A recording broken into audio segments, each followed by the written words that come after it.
If you're at an early stage startup, you're in the right place. Every startup begins bootstrapped, pre-seed, or seed, and that's such an exciting time, but also a really challenging time.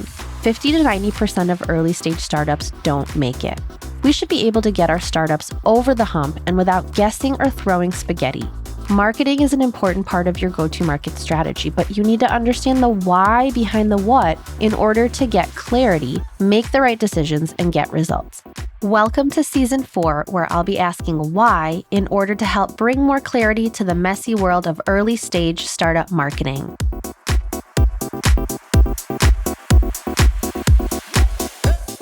I want to welcome you to the floor here. Corrina Owens is Chief Evangelist Officer at Purple Cork. And I know Corrina. Corrina and I are in the same Slack channel. We're on LinkedIn. We're looking at each other's content. And so we've seen each other through social, through Slack, but now finally we get to see each other like this. So welcome to the show, Corrina. Anna, thank you so much for having me. I am such a fan of your content and I love this new podcast format. So I am just thrilled and honored that you invited me on. Thank you. Well, thank you. I'm a fan of your content as well. And to give a little background for folks that don't know Corrina, she was at Gong for a couple of years working on ABM stuff. And then I asked you if you knew Udi Lettergore and Devin Reed and if you worked together with them. And you said yes. And that is very cool. They've both been on my podcast. And I'm a big fan of Gong, and just kind of going through the earlier years is just so fascinating and where it's come to now. So that's really cool. And now Corrina is the go-to-market advisor for companies like Navattic. That's how we know each other originally. Go-to-market partners, Aptivio, and Postal.io. And you've got a podcast, Direct with Corrina and Taylor. So very cool. Just want to give a little bit of background on Purple Cork. Purple Cork helps B2B companies create polished events that drive revenue. So virtual wine tastings, and really, I think I'm explaining it correctly, like the winemakers, they come to you live from the vineyards and they're sort of walking you through the wine tasting, right? And this is really cool for B2B companies because it helps them close deals. Am I explaining it correctly? You are, Anna. You did fantastic. Yeah. I would say that that's our bread and butter, that it was born out of necessity, really, at the height of the pandemic. Our founder is a wine enthusiast. It's so much fun to go out with her for dinner because we'll have the sommeliers come over and they'll go through the wine list and they'll be like, you know what? It sounds like you don't need me. So she is this is her hobby. This is her passion. So when COVID hit, she found that she just wanted to bring people together and she created this beautiful format. So wine is our baby. That's how it started. We've expanded to lots of other offerings, including like celebrity engagements to be part of your event. So, but yeah, no, you explained it perfectly. And I would say the most popular use case for B2B is certainly to see these as like deal closers or pipeline accelerator virtual events. I could also see it being like a internal morale booster, right? You could also just be working within companies to have this really cool event for your people, not for prospects and customers. Yeah. And I mean, who couldn't use more of that these days, right? So much fun to tack on an experience like this to like a company kickoff or a sales kickoff to just bring some like camaraderie, some fun back into things. Lots of different use cases there to just make things super interactive and fun. One of them is actually champagne savoring, where you actually take a champagne bottle and crack it open, or I guess slice it open, I should say, and get some interactions, engagements, and some really cool screenshots out of it. So yeah, I definitely think that that's a wonderful use case that more companies could and should adopt to really boost morale. That's cool. Okay, so I want to get into what we were going to talk about. And I think it really does tie in well with your experience at Purple Cork and the experiences you're trying to bring. Season 4, I've been focused more on why questions and digging more into why questions. why ties back into like strategy, right? Why are we doing this? Why is this something that we're prioritizing and focused on? So I've been working with early stage startups for 4 years. I developed a systematic approach called MASS, Marketing as a System, and I give them this process and help them understand the why behind it. Because what I found is marketing is as much about your mindset as it is about the actual doing, the tactics, and mindset early stage really just gets ignored. And I believe that if you understand the why behind the what, you'll have the clarity to make the right decisions and get results. I feel like that's a mouthful, and I mention it every episode, but now I'm starting to hear, hey, Anna, I get on like a call with someone that might potentially want to work with me, right? And they're like, oh, yeah, I got referred to you by a friend and he's listening to your podcast and he's telling me about this mass. And I'm like, oh my gosh, I really should keep talking about it because people are listening and hearing and remembering it. So let's jump into what I wanted to talk to you about. So, in a world where using AI to do more, automating things, getting more leads, all of this is doing more, right? Is celebrated. One thing that early stage startups have as the upper hand, I believe, over larger companies is the permission and an ability to do things that don't scale. I think that's a really important part of being early stage, doing things that don't scale. Building community and relationships in unique ways, like with events, right? Like with experiences like Purple Cork brings, being creative, testing wild ideas, learning and pivoting quickly. This is all the upper hand that early stage startups have. So why might a focus on doing more with AI and automation actually hurt early stage startups? Do you have any thoughts on that? I have tons of thoughts on this, so you may have to cut me off on my rant. Great. So, I'm a big proponent of doing the unscalable in order to scale. And so much of what you just hit on is going to come through. And really, what I think is that I'm a big proponent of AI. It's not going away. It's going to make a lot of aspects of the founders, marketers, sellers' lives a heck of a lot easier, particularly for marketers who have always had to operate as basically five people in one person. When we say demand generation, we are talking about a lot, and it's hard to focus and really do things, execute excellently, right? Now, what I worry about is just like marketing automation solutions, the rise of those in the late 90s, early 2000s, we kind of started to over index on attribution and marketing and a lot of what you're talking about, the why, the creativity, the insights for their customer research. Like so much of that got lost because it became all about, well, can we prove attribution? And if not, then we're not going to do it. So it really became attribution for attribution's sake.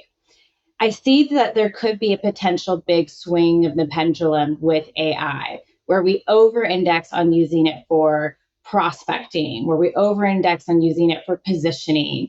And I do think that, particularly for sellers and any early stage startups who are really depending on founder led sales as a motion, I would advise to not use AI for critical things like messaging and critical things like customizing and personalizing your outreach, because that is a skill. Messaging, writing, that is a skill and a muscle that you have to continuously work, continuously learn how to flex. And that is going to be what makes you stand out in a market that is now going to over index on using AI for everything. So you're saying you're a supporter of AI, I am. but not for positioning, not for custom outreach and messaging. Are you talking about custom outreach in what way? Personalized cold emails? Is that what you mean? Yeah. And it's not that I'm discouraging it as the starting point. Maybe that's your first draft is with AI. But I don't think that, again, in an age where we're still operating as five people in one person, in the days of all these massive layoffs that we continue to unfortunately see, I do think that people are going to overly rely on automation and AI to get the job done. And unfortunately, I do think we're seeing it already in a lot of cases. We can tell when there's been an email or a LinkedIn comment or an article that's been completely generated by AI. And I think when we rely on that as the sole way of operating and we don't inject our brand, our unique voice, the personalization that we know that it is required, then we are not only going to not be able to stand out in a crowded market, but we're also not going to be developing a necessary skill set that I think you need as a founder and that I think you need as a marketer and as a seller. I think we were already really struggling with that as it is with all of the automation systems we have that is just copy paste template here. Somebody said that this works. We're going to do that. Eventually that gets stale and that gets old. I see the same kind of trend happening with AI. And I just discourage people from over indexing on that and over relying on that, because I do think that while there are aspects of it that can certainly help your processes and make things life easier, that is taking away from your uniqueness, your brand, your differentiation. And I also worry still quite a bit about compliance and privacy. And I don't think that we're all well informed enough. And I don't think every solution is there enough yet with AI to make me feel confident that something is going to get into these systems that could be potentially copyright laws could happen. I mean, look at what's happening with New York Times and OpenAI. I mean, there's now a lawsuit against the New York Times is doing to OpenAI because of the mass use of these solutions without a lot of layers of protection, layers of confidentiality. So, anyways, again, this rant could go on for a while, but I think the headline of that is let's not lose what makes your brand and your voice unique by over relying on that. And then let's be mindful about the inputs that we're putting into these solutions, because I think we can get too comfortable and forget about the need to protect our assets and our proprietary information. And we just don't know what's going to happen. Yeah. I mean, I don't want to make it sound like I'm not a supporter of AI. I am a supporter of AI as well. You're a supporter of AI. But one challenge I've had is I really want it to work. I really do. I really want it to work well. And I've been trying to find a tool that takes, for example, a podcast episode and helps me create content without me having to do a lot of the heavy lifting. Because every time I have a podcast episode, I have to come up with social posts. I have to come up with the title. I have to come up with a good blog post if I'm going to make one.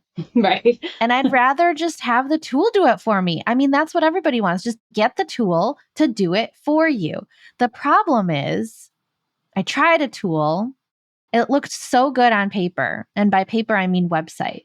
All of the value props that it had there, it was like, yeah, that's exactly what I need. I tried it and it was horrible.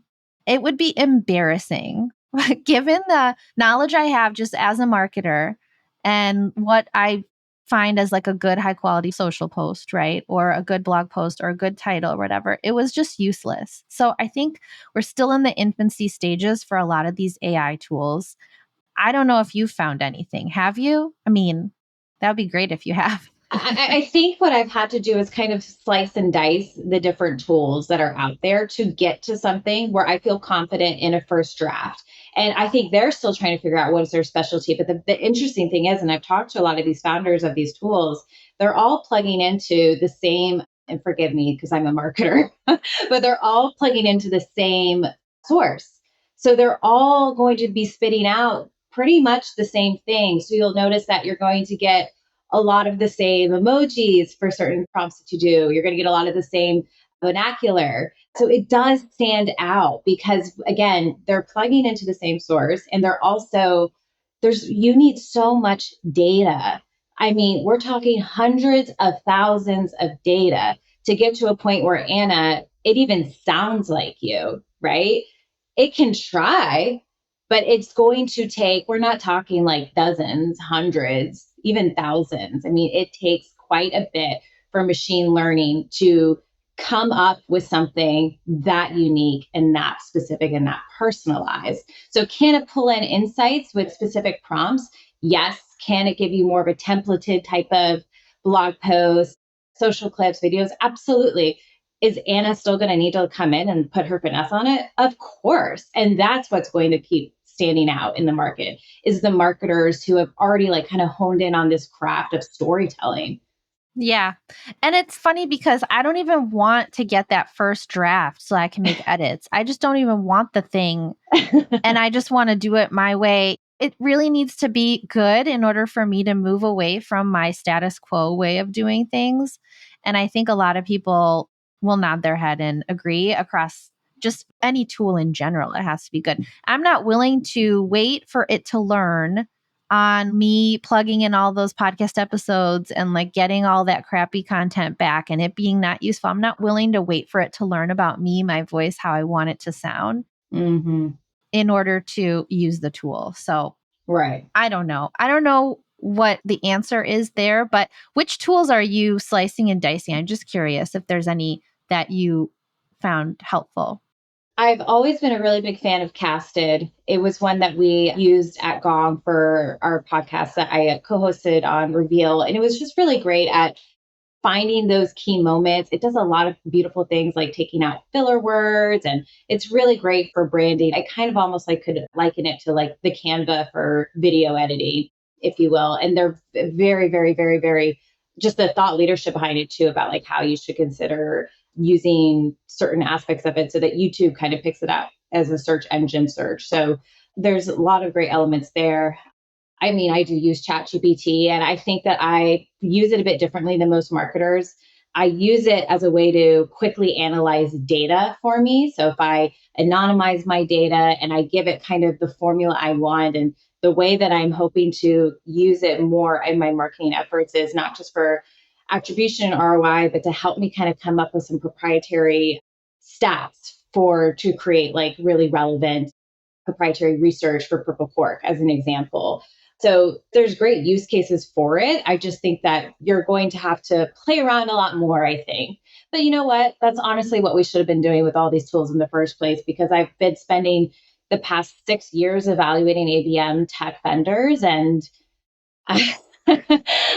it's a lot to kind of unpack, and you have to really get in there. Are And they all bad?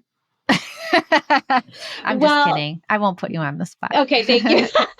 I will say when you're evaluating any tool, you have to understand what is the underlying purpose of why the tool was built. And I will say that the majority of the ABM platforms were built with the purpose of pushing advertising, pushing display advertising, or pushing social advertising. But that's not why ABM marketers are going to these tools. They're going to these tools because they want insight and they want data, right? But that can often be a bit of a black box. And I know Aptivio, that's why I'm really excited to partner with them, is because they were working for different ABM platforms before and they don't want that black box. They understand that every business is unique and different and that we should be able to control what that beautiful intent signal is to show us propensity to buy. It shouldn't be reliant on getting signals if we do advertising, right?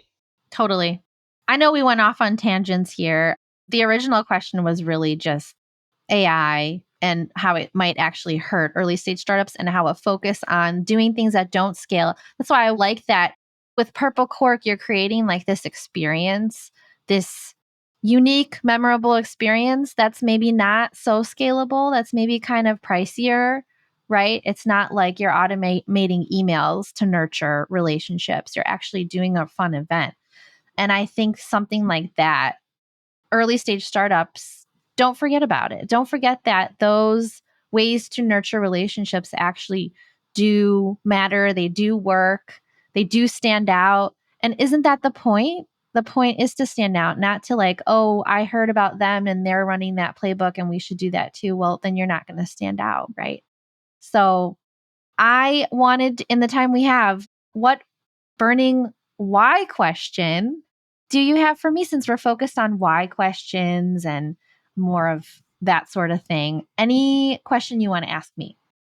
Absolutely. So I would be curious for somebody that's coming into a founder sales led organization, what advice would you give to marketing leaders that are trying to help evolve the different go-to-market motions so that it's not so reliant on that founder sales head motion. And that's actually where I get involved with early stage startups because they're usually very much founder sales led organizations, never had marketer there. Maybe they have another salesperson, maybe not. And so typically founder led sales, they actually know a lot about who's their target buyer, what problem are they solving, or at least they should, right? Because otherwise, how are you going to sell if you don't know enough about your target buyer? Typically, they do know that it's just all in their head, right? It's the pain and who they're going after and what they're trying to solve. It's all in their head. So we talk about it, and I want to get it down on paper, or not really on paper, I guess, in Google Doc and Google Slides. And then what I would recommend is always starting with voice of customer research. That's where I always start. And so the marketing leader that joins needs to then go back to the customers and double check, is this actually what they do all day in their job? Are these actually their goals? Are these their challenges? Are these the pain points? Why did they reach out? What was the trigger that made them reach out? What problem are we solving? What's the value prop? All these things need to be double checked. And then you try to find the common thread. And that's kind of the insight, right? Any good marketer starts there. And so that clarifies not just in the founder's head, but what is the positioning? What is the messaging? And everything starts from there. Then it's like, okay, now marketing begins with things like our website. Is the positioning messaging correct there? What have we found out from voice of customer conversations around where our buyer hangs out? The channels, what content do they care about? Who do they follow? All the things that you, Corrina, probably this isn't new for you, right? But it's all part of the MASS framework, the marketing as a system that I built out. And it's all starts with voice of customer. And then you thread that into everywhere you live, online, offline, and create like a proper go-to-market strategy. And the cool thing about the go-to-market strategy is I never wanted to be like, this is the marketing stuff and we're going to be marketing led now. No, now it's like, this is actually you're rounding out the company with your go-to-market strategy. So it's the full funnel. It's marketing where it's top of funnel and the activities you should be doing, middle of the funnel, bottom of the funnel. And I actually recommend starting at the bottom of the funnel and focusing on customers and focusing on, you're like, yay, yeah, the customers, they're amazing. What were they even thinking going with this early stage startup? And somehow you were able to get them to pay for what you have to offer. And you're like a nobody still. So I always recommend like go to your super fans. That's where you're going to start to focus on for your website testimonials and case studies and building that trust and also nurturing their relationship there. And how can you get that message out and use that as part of your marketing efforts and have the customers be part of that, an ambassador program or some kind of a group that you can then further leverage instead of just always focusing on new. So of course it's the whole funnel, but focus on the customers first. So that's a mouthful. And there's more to it, right? There's just like a lot of nuances from voice of customer research all the way through website, all the way through go-to-market strategy. But that's what I recommend. That's how you start to thread in now marketing as part of your business growth. And it's not like a separate piece. It's now intertwined into what you do as a founder for sales and when hiring your sales team. Thank you. That was an awesome question. If anybody wants to find Corrina, you can go to LinkedIn, Corrina Owens. Learn more about Purple Cork by going to purplecork.wine. I'll include the link in the show notes. And then Direct with Corrina and Taylor podcast. I'll include the link in the show notes. And thank you again. Thanks for listening to this weekly episode of Modern Startup Marketing. New episodes are dropping weekly, so make sure you're following wherever you get your podcasts. You can find me on LinkedIn, search for Anna Furmanov, visit my website to learn more about how I help early stage startups, go to furmanovmarketing.com, and don't forget to leave a review if you're loving the show.